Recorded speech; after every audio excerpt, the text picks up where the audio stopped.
मालेगाव वाशिम महामार्गावर झोडगा फाट्याजवळ भीषण रस्ता अपघात। कारच्या धडकेत 4 जण गंभीर जखमी। मालेगाव ते वाशिम दरम्यानच्या महामार्गावर झोडगा गावाजवळ एका भरधाव 4 चाकी वाहनाचा अत्यंत भीषण अपघात झाला आहे।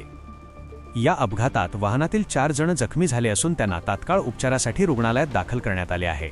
मिळालेल्या माहितीनुसार मालेगाव वाशिम मार्गावरून जात असताना झोडगा गावाजवळ चालकाचे वाहनावरील नियंत्रण सुटल्याने हा अपघात घडल्याचे प्रथमदर्शनी दिसत आहे। धडक एवढी भीषण होती की 4 चाकी वाहनाच्या पुढील भागाचा आणि छताचा पूर्णपणे चक्काचूर झाला। अपघाताच्या तीव्रतेमुळे वाहनातील एअरबॅग्सही उघडल्या गेल्या। घटनेची माहिती मिळताच स्थानिक नागरिकांनी आणि रस्त्यावरून जाणाऱ्या इतर प्रवाशांनी मदतीसाठी तत्काळ पुढाकार घेतला। घटनेची माहिती मिळताच पोलिसांनीही तातडीने घटनास्थळी धाव घेतली।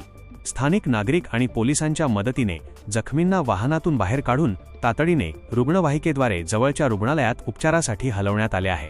या अपघातामुळे काही काळ महामार्गावरील वाहतूक विस्कळीत झाली होती, परंतु पोलिसांनी वाहतूक सुरळीत केली असून घटनेचा पुढील तपास पोलीस करत आहेत। वाशिम जिल्हा प्रतिनिधी जावेद धन्नू भवानीवाले अशाच नवनवीन आणि ताज्या बातम्यांसाठी आपल्या चॅनलला सबस्क्राइब करा आणि पाहत रहा MH न्यूज मराठी।